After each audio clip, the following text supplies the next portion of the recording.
Hello मेरे प्यारे दोस्तों, आज मैं फिर आपको महावीर गौतम बुद्ध की एक अनोखी प्रेरणादायक कहानी सुनाने जा रहा हूं। कहानी का नाम है बीता हुआ कल।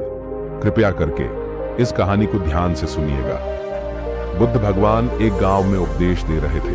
उन्होंने कहा कि हर किसी को धरती माता की तरह सहनशील तथा क्षमाशील होना चाहिए। क्रोध ऐसी आग है जिसमें क्रोध करने वाला दूसरों को जलाएगा तथा खुद भी जल जाएगा।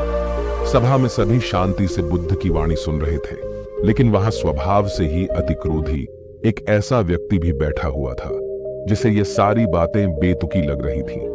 वह कुछ देर ये सब सुनता रहा, फिर अचानक ही आग बबूला होकर बोलने लगा, तुम पाखंडी हो, बड़ी बड़ी बातें करना यही तुम्हारा काम है। तुम लोगों को भ्रमित कर रहे हो। तुम्हारी ये बातें आज के समय में कोई मायने नहीं रखती। ऐसे कई कटु वचनों सुनकर भी बुद्ध शांत रहे।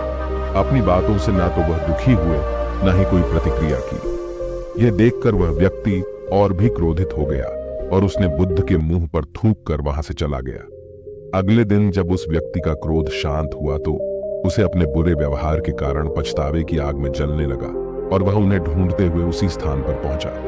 पर बुद्ध कहाँ मिलते, वह तो अपने शिष्यों के साथ पास वाले एक अन्य गांव निकल चुके थे।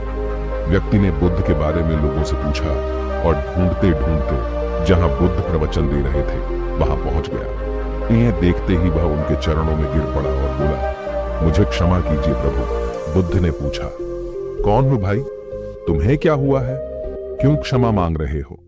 उसने कहा, क्या आप भूल गए? मैं वही हूं जिसने कल आपके साथ बहुत बुरा व्यवहार किया था। मैं शर्मिंदा हूं। मैं मेरे दुष्ट आचरण की क्षमा याचना करने आया हूं। भगवान बुद्ध ने प्रेम पूर्वक कहा, बीता हुआ कल तो मैं वहीं छोड़कर आ गया और तुम अभी भी वहीं अटके हुए हो। तुम्हें अपनी गलती का आभास हो गया, तुमने पश्चाताप कर लिया, तुम निर्मल हो चुके हो।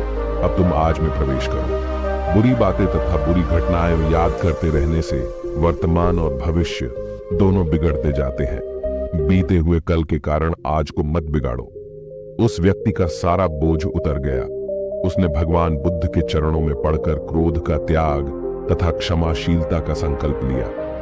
बुद्ध ने उसके मस्तिष्क पर आशीष का हाथ रखा। उस दिन से उसमें परिवर्तन आ गया और उसके जीवन में सत्य, प्रेम व करुणा की धारा बहने लगी। मित्रों, बहुत बार हम अपने पिछले समय में की गई किसी गलती के बारे में सोचकर बार बार दुखी होते और खुद को कोसते हैं।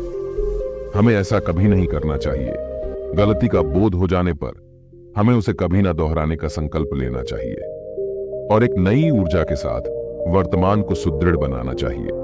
आपको ये कहानी कैसी लगी कमेंट बॉक्स में जरूर बताएं और ऐसी ही वीडियोस के लिए चैनल को सब्सक्राइब कर लें। धन्यवाद।